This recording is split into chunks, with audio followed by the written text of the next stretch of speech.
Hello, this video is going to show you how to add an event to the intranet. So as you can see, I'm just in the back end of WordPress at the moment. I'm going to go into the events post type that we can see down the left hand side here. And you can already see that there's a list of different events that have been populated for the intranet. So just to show you as an example in the front end of the intranet, I'm going to go into events and training that's in the primary navigation. And you can see that we have, we've got the different events, we've got the dates of the events and when they're running from and to. We've got the title, the location, the department, and the topic. These are all obviously, visible in the events sort of post type, as we call it. People can search via keyword for the event that they're looking for. They can also filter by location, by department, and by topic. They can also decide to search for an event based on the date that it's going to take place or when it's happened in the past. You can also see that on some of them, we do have excerpts applied, so giving you just a bit more information about what that event it entails. So we can see face-to-face training for point of care testing for glucose. I can now click into that event and I can read a little bit more information.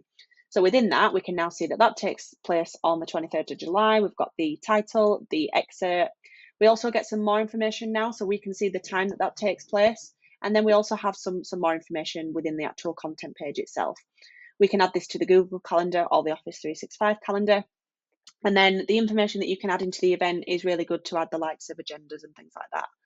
So just to show you as an example, if I go in to add an event, we would have, again, just our general sort of WordPress editing information. So we would put our title in here. So it would be example event.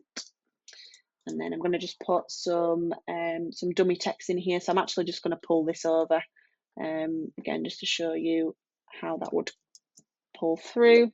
So like I say, it could be that there's things like agendas in here. It could be that you've got some FAQs about the event.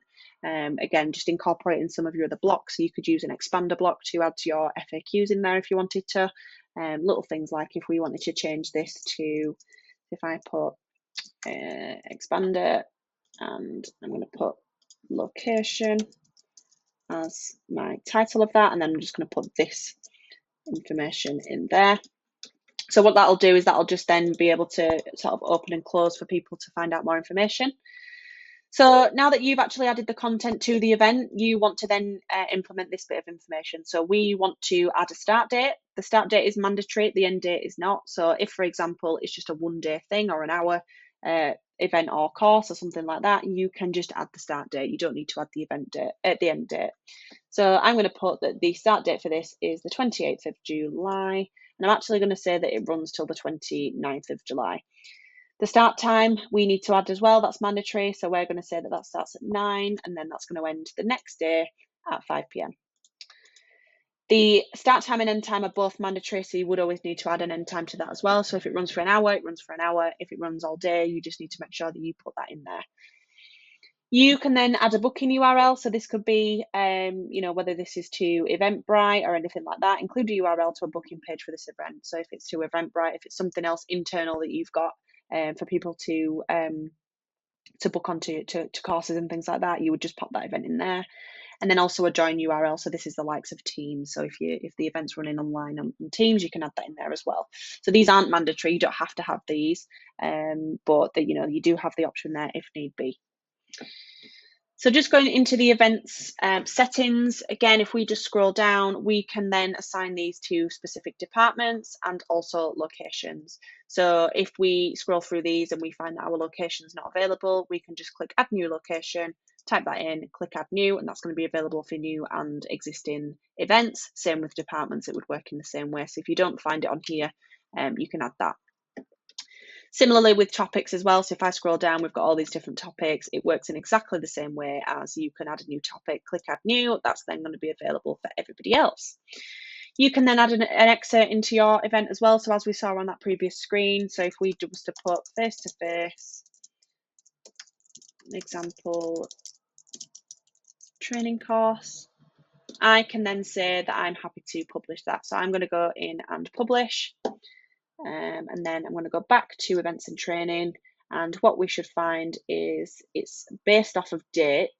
So if I scroll down a little bit more, can't seem to find it. Let me just search for it instead and see if that comes up. So we've got our example event here. So June 28th, 2024 to June 29th, 2024. So if I go into my example event, because I never tagged a location or a category, it's not going to show up. But what we do have is the example event, face-to-face training course, time 9 till 5. I can now just automatically add that to my calendar. So there's nothing you need to implement there for that to show up. Just because we've put the date and time, that can then just automatically go through to my calendar. We then have our information about the event, and then also you can see how the expander block has pulled itself through there. So again, quite straightforward to add. Anything that you need to know that is mandatory, you do have the red asterisk, so that's a really good starting point. If you're adding an event, then you know which things are mandatory and which things aren't. But otherwise, that is pretty much everything with that. If you do have any other questions, then please feel free to reach out to me. But otherwise, thank you very much.